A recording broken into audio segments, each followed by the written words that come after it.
Hey guys, welcome back. It is Tuesday and we got a whole new group of exercise ready for you today. First up, we're going to start with burpees. And last will be bodyweight squats. And we're going to include modifications for each exercise.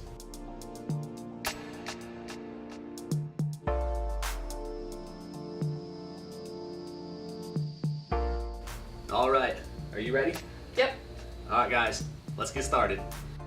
Alright, so our first exercise is the burpee. This exercise by itself is a full body exercise because it recruits so many muscles to perform it, but it's also one of those that can be difficult to perform, so let's go step by step on how to perform it and make you better prepared.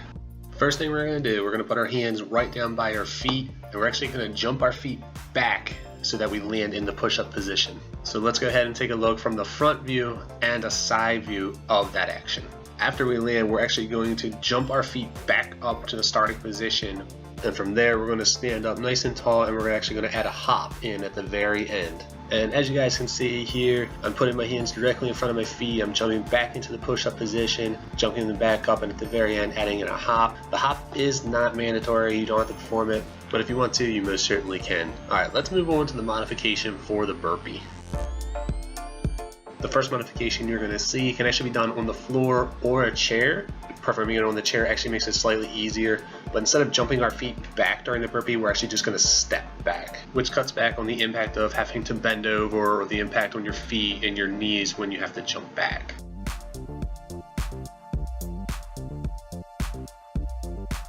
In the second modification, the burpee is a little more intense than the first, only because we still include the jump back and the hop at the end, but it still takes the discomfort off of your lower back from having to bend over as much.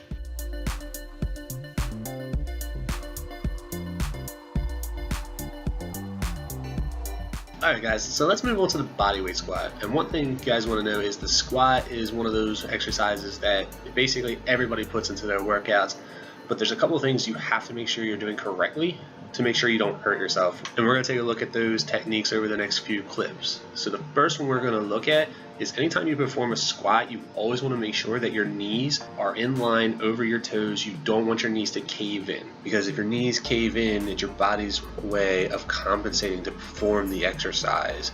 But if this happens, it could be caused by a muscular imbalance in your body. So is it a myth or a fact that you shouldn't allow your knee to go past your toes when you squat? Well, for Stephanie and I, over our combined 21 years, we have always trained our clients and ourselves to not allow knees to go past toes. But there are some valid ways that your knee could go past your toes, like the length of your shin compared to the length of your foot. Smaller feet could allow longer legs to go past your toes.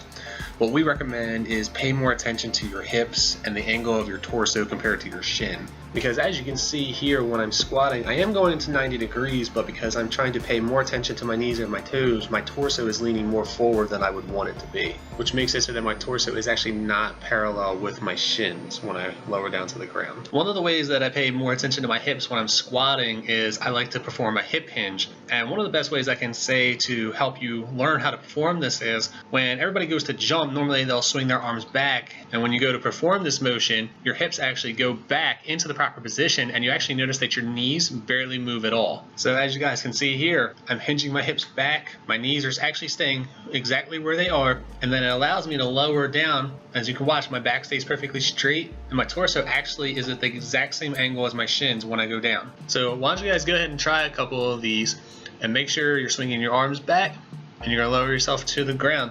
Then once you feel comfortable with it, you don't even have to swing your arms back. You're just going to hinge your hips backwards and lower into the squat.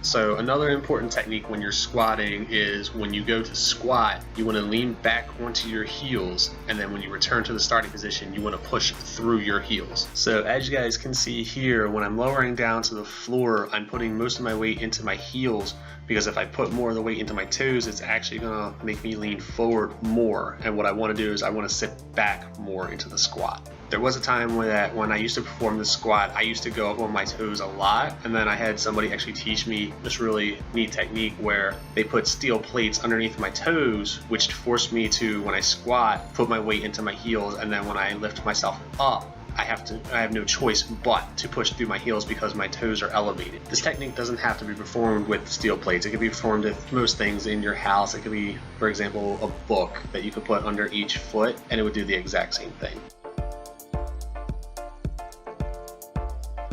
And the last thing we want to remember when we're performing this squat, guys, is to make sure that when you're squatting down and when you're returning to the standing position is always keep your back straight. If you ever see that your back is starting to arch or round, that this is most likely being caused by a muscular imbalance somewhere in your body. And if you happen to notice any arching or rounding your back or any of the other signs that we talked about, like your knees caving in, your knee going significantly past your toes, your heel coming off the floor, or maybe you're pushing through your toes when returning to the upright position from the squat, then we're going to suggest that you perform the squat modification, which you'll see here. Here we see Stephanie is squatting down onto the chair. Her legs are not going about 90. They're going about just a little bit higher than 90 degrees, but then she's going to push through her heels and stand up. Now, the reason Stephanie has her hands crossed over her chest is because we don't want her to stick her hands out in front of her and use momentum. We want her to use just her legs to help her get up.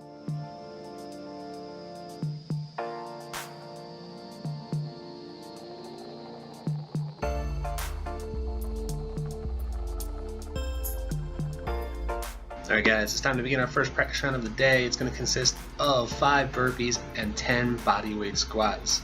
Alright guys, you ready? Let's go.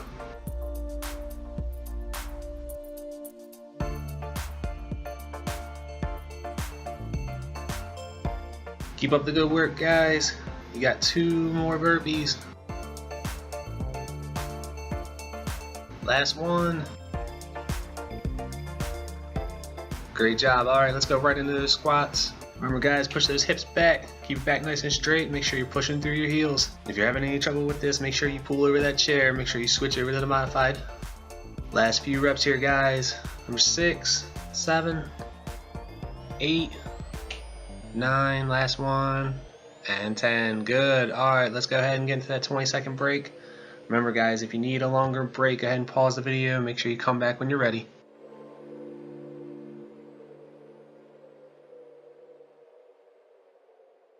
Alright guys, you ready for round 2?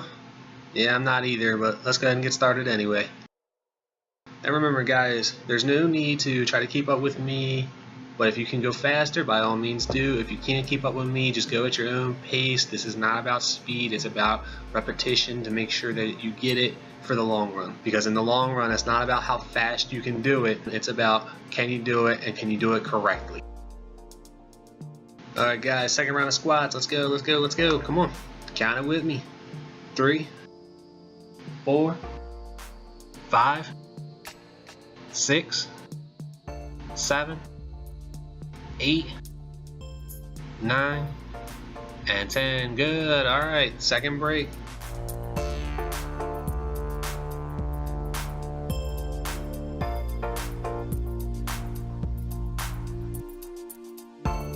Woo! Alright guys, I'm feeling it. Are you feeling it? Alright, last round guys, and then we're done for the day. Here we go. 1, 2, 3, 4, and that's 5. Alright, let's move into the squats.